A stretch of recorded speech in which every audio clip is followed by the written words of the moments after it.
Shalom and good morning everyone. పరిశుద్ధులారా, ఇది నా కృపావాక్యము చూసుకుందాము. మత్తయి సువార్త 11వ అధ్యాయము 28వ వచనం. ప్రయాసపడి భారం మోసుకొనుచున్న సమస్త జనులారా నా యొద్దకు రండి, నేను మీకు విశ్రాంతి కలుగజేతును. మన రక్షకుడైన యెహోషువ మెస్సీయ చెప్తున్నారు, సమస్త జనులారా ప్రయాసపడి భారం మోయించిన వాళ్ళారా నా యొద్దకు రండి, మీకు విశ్రాంతి కలుగజేస్తానని ఆయన చెబుతుంటుంటే సమస్త జనులందరూ ఎక్కడికి వెళుతున్నారు? మరి ఈ టచ్ ఫోన్ వైపు వెళుతున్నారు. సో టచ్ ఫోన్ మనకు అవసరమే బిడ్డలారా. ఇది మనము జీవవాక్యము తెలుసుకోవడానికి, సత్య మార్గంలో నడవడానికి కొరకు ఇది కొంతవరకు ఉపయోగపడుతుంది. కానీ ఇది రావడం మూలాన మరి అనేకమైన మాయమైపోతున్నాయి. కెమెరా మాయమైపోయింది, మరి రేడియో మాయమైపోయింది, టార్చ్ లైట్ మాయమైపోయింది, టేప్ రికార్డర్ మాయమైపోయింది, చివరికి టీవీ మాయమైపోయింది. సో మనుషులతో సంబంధాలే మాయమైపోయినాయి. సో పక్కకే కూర్చుంటున్నారు స్నేహితులు, ఆ ఫోన్లలో చాట్ చేసుకుంటున్నారు తప్ప వాళ్ళ స్నేహబంధాలు ఈ యొక్క టచ్ ఫోన్ రావడం వలన దూరం అవుతున్నాయి. కానీ మన మెస్సే వారు చెప్తున్నారు, సమస్త జనులారా మీరు నా యొద్దకు రండి, మీరు నీకు విశ్రాంతి కలుగజేస్తానన్నాడు. అవును, ఆయన మనకు విశ్రాంతి కలుగజేసేవాడు. ఆయన కృప ద్వారా మనల్ని ఆయన నిత్య విశ్రాంతిలోకి తీసుకెళ్లేవాడు. నిత్య విశ్రాంతి పొందుకుంటామనే విశ్వాసముతో ఈ లోకములో మనము ఆయన కాడిని మోసేవారముగా ఉందాము, ఆయన సువార్తను చాటేవారముగా ఉందాము, ఆయన ప్రేమను చాటేవారముగా ఉందాము, ఆయన ఘనమైన నామమును ప్రకటించేవారుగా ఉందాము.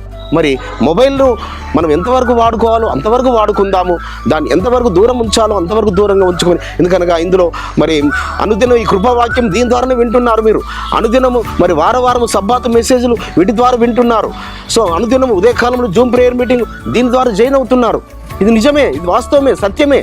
కానీ మనము ఆయనతో సత్సంబంధాలు కలిగి ఉండాలనగా ఆయనతో ప్రార్థన జీవితం మనం కలిగి ఉండాలి.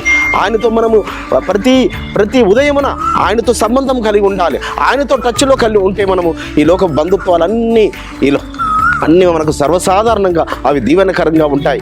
కాబట్టి ఆ విధంగా పరమ తండ్రి మనలందరినీ నడిపించినట్లుగా ఈ యొక్క మొబైల్ ఫోన్ను ఎంతవరకు వాడుకోవాలో అంతవరకు వాడుకుందాము. ఎంతవరకు దీన్ని దీవెనకరంగా, దీన్ని ఆశీర్వకరంగా, ఇది మేలుకరంగానే కనిపెట్టబడింది. ఈరోజు సాఫ్ట్వేర్ ఉద్యోగులందరూ దీని ద్వారానే మరి అనేకులు వారు ఉద్యోగాలు చేస్తున్నారు, ఇళ్లలో ఉండి వర్క్ ఫ్రమ్ హోమ్ చేస్తున్నారు, లక్షలు సంపాదిస్తున్నారు. కానీ ఇది దీవెనకరమైనదే, కానీ ఇది ఆశీర్వాదకరంగా ఉండినట్లుగా, ఇది మనకు మరి కీడుకు కారణం కాకుండా ఉన్నట్లుగా మనము ఆయనతో సంబంధం కలిగి ఉందాం. అట్టి కృప పరమ తండ్రి మనందరికీ అనుగ్రహించును గాక. ప్రార్థన చేసుకుందాం. పరిశుద్ధుడైన తండ్రి, అవును నాయన, సమస్త జనులారా నాయన మీరు నా యొద్దకు రండి, మీకు విశ్రాంతి కలుగజేస్తానన్నారు. అవును నాయన, మా భారాలన్నీ మీ మీద పెట్టి అయ్యా మరి మీ కాడిని మేము మోసినప్పుడు మా భారములన్నీ మీరు తొలగించి మాకు విశ్రాంతినిచ్చేవారని మీకు స్తోత్రములు చెల్లిస్తూ నజరుడైన యెహోషువ మెస్సీయ నామమున స్తుతించి ప్రార్థించి వేడుకుంటున్నాం పరమ తండ్రి. మన పరలోకపు తండ్రియు, మన రక్షకుడును, విమోచకుడును, నజరేయుడైన యెహోషువ మెస్సీయ వారి దివ్య సముఖం నుంచి మీకు, మీ కుటుంబాలకు, మీ వంశాలకు శాంతి, సమాధానం, కృపయు మెండుగా కలుగునుగాక. ఆమేన్.